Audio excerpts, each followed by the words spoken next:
China is now more powerful than ever, but it also has a lot more at stake. Because if President Xi Jinping delivers on his promise, just like Vladimir Putin did to Ukraine, Xi will have to destroy the very thing he covets, and that's Taiwan itself. Because reunification will come at a significant cost. Xi Jinping has said expressly that he wants Taiwan to be part of Greater China now. How do you think he'd do it? How do you think he'd take it? Well, he's said it on many, many occasions. I mean, people talk about grey zone warfare. There's nothing grey in his statements. They're very black and white. He wants Taiwan back, and he wants to do it in his lifetime. It's his manifest destiny in many respects. That destiny rests on Xi reigning supreme in China. On the eve of the party congress that re-elected him, former Chinese leader Hu Jintao was removed from the event, seen by many as another power play by the president. Xi Jinping assumed his presidency in the third term in a process that is not transparent.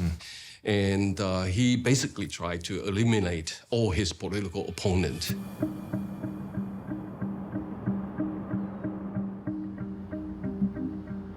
I've come to the capital, Taipei, to meet with the man who has the toughest job in international diplomacy. Good morning. Good to see you in person. Good to see you in person too. Thank you for your time. I've been looking forward to talking to you since we last spoke, actually, Joseph Wu is Taiwan's foreign minister. In this moment, how are relations between Taiwan and China? Not very good. You can probably flash back to August, when Speaker Pelosi visited Taiwan, and the Chinese just reacted disproportionately through its military might. They also fired their missiles over Taiwan, and they also conducted disinformation campaign, cognitive warfare, and also economic coercion against Taiwan. And we haven't fully recovered. And the Chinese tactics is trying to create a new normal. So what is the status quo now? The status quo is that Taiwan is a democracy, and Taiwan and China do not have jurisdiction over each other.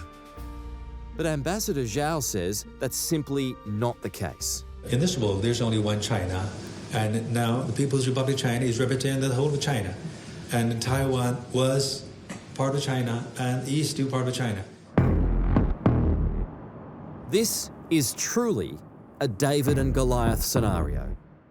Taiwan has a population of 24 million. China, 1.4 billion. And the two are just 160 kilometres apart, separated by one of the most important shipping lanes in the world, the Taiwan Strait. Recently, there has been a shift in tone from President Xi Jinping. What do you put that down to? He said several things. The first thing is that the Chinese officials, especially the foreign policy officials, need to dare to struggle. And to us, that seems to be quite alarming. And he also put it in his work report, that Taiwan belongs to the Chinese people. And he also said that China would never promise to renounce the use of force against Taiwan. So if you put all this together, China seems to be preparing for a military assault against Taiwan. This is not just speculation on the part of Joseph Wu.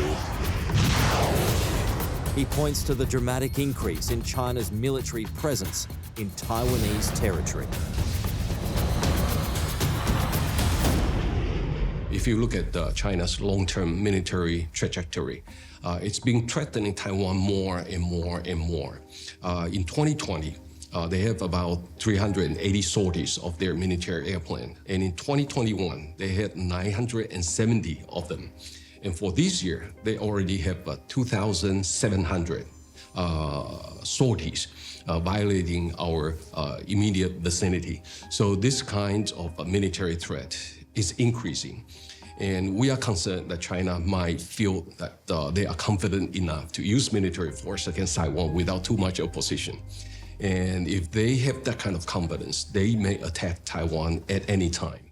We've been patiently waiting for more than 7 decades, and we've been waiting peacefully for peaceful relocation. We have always thought that the Chinese timeline for incorporating Taiwan by force or by other means was maybe about within 4 years from now. 我宣布，中俄海上联合2022。 The year 2027 holds great significance for President Xi. 万岁！ It will be the 100th anniversary of the People's Liberation Army. It could also see him re-elected to an unprecedented 4th term as leader. Is Taiwan ready for war?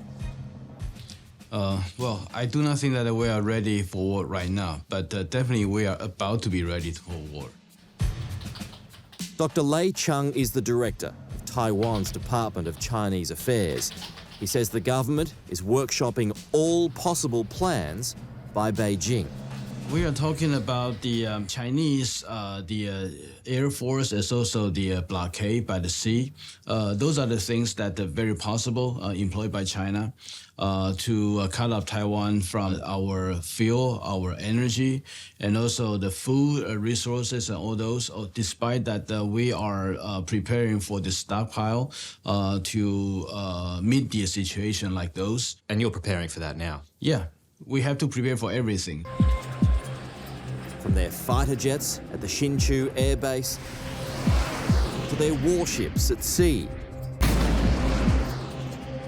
It appears that Taiwan is preparing for the worst.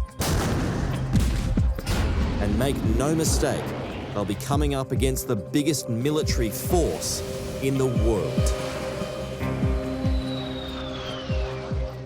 The Chinese PLA has 975,000 troops at its disposal.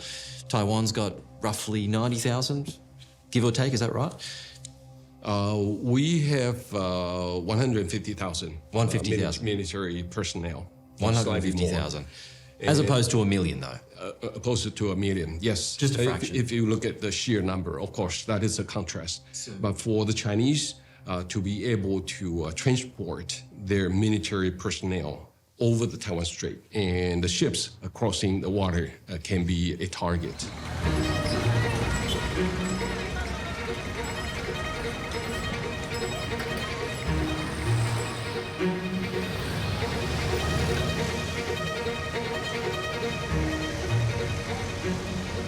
Even after all of that, if Xi's forces manage to get on the ground here, what comes next is arguably the hardest part: urban warfare. Taiwan is one of the most densely populated parts of the world where street fights would have to take place through these narrow alleyways and built-up neighbourhoods. If history's taught us anything, victory is anything but assured. If it comes down to urban warfare, how long realistically could you hold them off?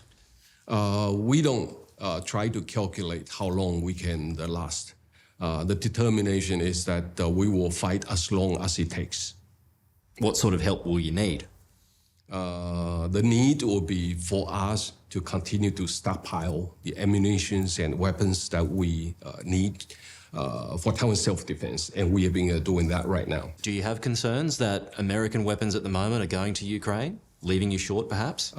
We have seen reports on that, but we are engaging in very serious discussions with the U.S. side to make sure that the weapons are in steady supply to Taiwan. I do not think there's any imminent attempt on the part of China to invade Taiwan. At the G20 meeting in Indonesia, Joe Biden met with his Chinese counterpart, Xi Jinping. I didn't find him more confrontational or more conciliatory. I found him the way he's always been, direct and straightforward. But 3 months earlier, the US president was just as direct when questioned about Taiwan in a primetime interview in America. Would U.S. forces defend the island? Yes, if in fact there was an unprecedented attack.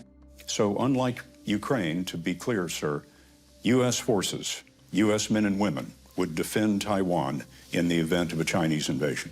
Yes. Well, President Biden has made very clear that the United States would in fact move to defend Taiwan and deploy our military forces into Taiwan in order to protect them. I think that pretty much makes clear that the United States will in fact go to war if necessary in order to protect Taiwan. Which brings us to a critical point for Australia. Where do we stand if the US ends up with a war on its hands over Taiwan? If the US goes in, do we then have to? I think it would be extraordinarily difficult for Australia not to. I mean, the United States has invested decades in this relationship. Australian geography alone makes us a really critical partner to the United States in any Taiwanese contingency, because it is almost impossible to conceive that such a conflict would be restricted to Taiwan. If China takes Taiwan, do we have to go in? That's a question for the government of the day. Of course, we have alliance obligations with the United States. We don't have a closer security partner than the United States. We fought and bled together over the last century. We face very complex strategic circumstances, and the world is much more fragile now than it has been for a long time. That is the reality of the world in which we are living, and we are seeing a great power contest. And from a man who had seen his fair share of military action, joining forces with America will come at a cost. The most basic expectation is that we share the burden, and the biggest burden is casualties. If you're going to fight beside the Americans, you will take casualties. So whether it's in Iraq or Afghanistan or in a future Taiwan scenario, there will be significant casualties. And they know who their allies are that are prepared to really stand shoulder to shoulder with them. And that's the key thing.